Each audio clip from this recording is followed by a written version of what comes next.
Romans 11th chapter, verses 1 through 2. I say then, hath God cast away his people? God forbid. God forbid. For I also am an Israelite. He's Jewish. I also am an Israelite, of the seed of Abraham, of the tribe of Benjamin. Of the tribe of Benjamin. So, you telling me that Paul wasn't said that Paul didn't practice Judaism? Did he say that in that verse? No. Okay. And he also didn't say that he was Jewish. No. And he also knew exactly what tribe he belonged to, right? Benjamin. There was no misunderstanding. Read that verse for him again. I say then, hath God cast away his people? God forbid. For I also am an Israelite, of the seed of Abraham, of the tribe of Benjamin. Now, so if Paul is not saying that he's Jewish, why are we accrediting Jewish people with being the people? He said, I'm an Israelite. And he was from Judea. So he wasn't saying Jewish. We're going to do a whole lesson on this, maybe next week, depending on what direction the Most High wants to go into. We're going to get a whole understanding of that. And I'm going to say this now, and I'm going to say this later. The Jewish people, the regular Jewish guy, it's not his fault. Because the Bible says in Isaiah that they're all going to come to them and say, surely, our people have inherited lies. Okay? Now, so he says here, Paul says, read that for him again. I say then, has God cast away his people? God forbid, for I also am an Israelite, of the seed of Abraham, of the tribe of Benjamin. Of the tribe of Benjamin, verse 2. God has not cast away his people, which he foreknew. Why ye not, was the scripture said in Elisha, how he maketh intercessory on God against Israel, saying, Lord, they have killed thy prophets and digged down thy altars, and I am left alone, and I seek my life. Okay, now, so this is what he's talking about. Paul is talking about here. If you go back in I want to make sure I give you the right verses here. When you go back in First Chronicles, when it talks about Elijah, when he was going back and forth with Ahab and Jezebel, the Most High told him to do a particular test, right? And what he did was, the Most High told him, he said, you put a bunch of wood out, and you tell these prophets of Baal to come in and call down fire on it, and you take your wood out, and you call on me, and I prove myself to the people, right? So the prophets of Baal went out there, they cried all day, cutting themselves, come on. Didn't happen. Just like some of these other preachers and pastors you see out here, it's talking all this mess, and there's never no fruit of it coming from it. So then Elijah comes out, and Elijah did it with swag. You know how our people is. We're going to do it with swag. So he came out there and poured gallons of water, just pouring water on the wood, right? Just to show. I don't want nobody to come up and say that the sun did it or spark of lightning or nothing. I'm just going to drown it in water. Then he called on the Most High. And the Most High brought fire from the heavens. And all the people of Israel began to believe. And they began to turn back from the things that Jezebel and Ahab was introducing to them. So just like it is today, when somebody stands up for the truth and exposes liars and fake people, what they want to do? They wanted to kill Elijah. So Elijah, that verse 3 there, we'll read that for him again, what Elijah said. Lord, they have killed thy prophets and digged down thy altars, and I am left alone, and they seek my life. See, Elijah thought he was by himself. He thought that he was out here on his own.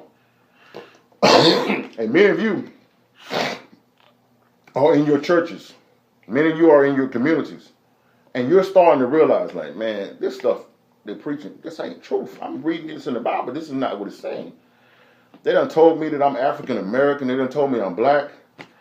I don't know about that. This ain't true.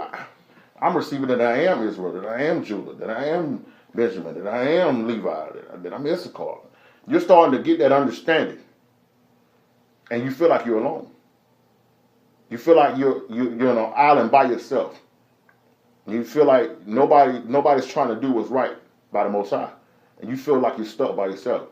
And this is what Elijah said. So read verse 4, what he said, what Paul brings out about this. But what saith the answer of God unto him? I have reserved to myself 7,000 men who have not bowed the knee to the image of Baal. In the same manner, many of you out there today that are watching this video and is going to watch this video in the later days to come, you're going to recognize that you're not alone. There's a lot of us out here. I got my brother on with me right now, Christopher down there in Florida. Me and him just connected a couple months ago. Had no idea. The Most High crossed our paths, and now I got a brother down there that's standing for the truth. I got brothers up in Ohio. I got brothers in Texas. I got brothers up in the Virginia area. I recognize I got brothers all in Charlotte and Winston. Got my sister Tiffany there up there in the Charlotte area. Shout out to them. Shout out to the brother. So it's so much of us out here, the truth that's going forth, that we don't even realize that the brothers are together. That the Most High has somebody out there that is walking in the ways of the truth. And it may seem like you're alone. This is why you need to have knowledge of yesterday. Because you'll understand that what's going on is not it. Verse 5. Even so then, at this present time, also there is a remnant according to the election of grace. That's what I need you to see. There is a remnant that the Most High is going to bring up out of the so-called black man. It's going to bring out the so-called African American. That's no longer going to be a part of this system. That's no longer going to be a part of this Christianity, all this lies and pagan mess. And we're going to come up out of this. This is the awakening.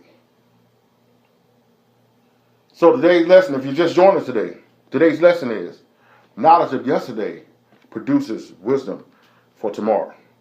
Now, let's go down to verse 11. Before I read that, remember what I told you back in,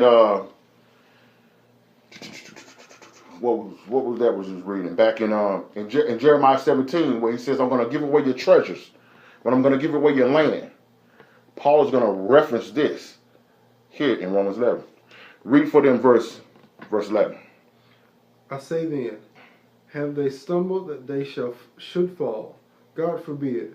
But rather through their fall salvation is come unto the Gentiles.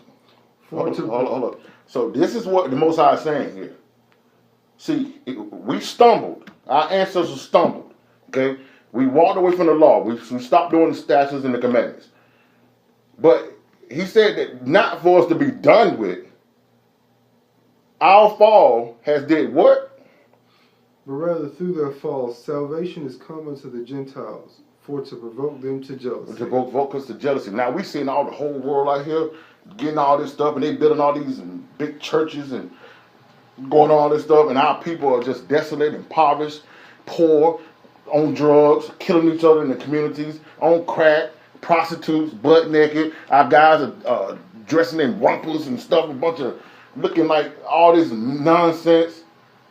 And now we looking back like, yo, man, this, you know. So without knowledge of yesterday, not understanding the great kings and queens that we were, you can easily accept the norm of today as being, hey, that's what it is.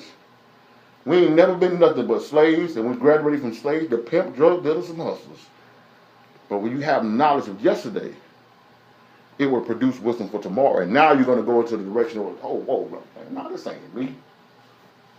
I'm not going to sell drugs to my community and destroy it. No, that's not me. I'm not going to treat my sister and use her for her body and throw her to the side. I'm not going to get her pregnant and not take care of the kids. I'm not going to come and not be there for my children. God forbid. Verse 12.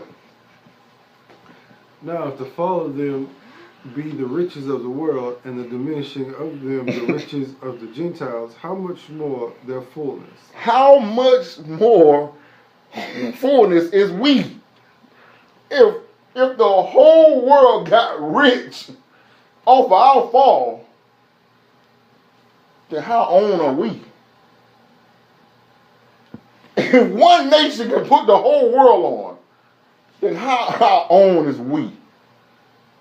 Why do you think all nations want to be us? How is there a kid right now in China right now with a 50 cap on back, with his pants sagging, walking around listening to Future? He don't even speak English. I was at the park yesterday, and I seen some Gentiles at the park. A young white kid bumping Future with his parents there. The little kids. The dude was like 14, 15 years old. He was listening to it in the phone when they got in the car. He hooked it up to the car, and they all drove off, bumping the Future. You understand what I'm saying?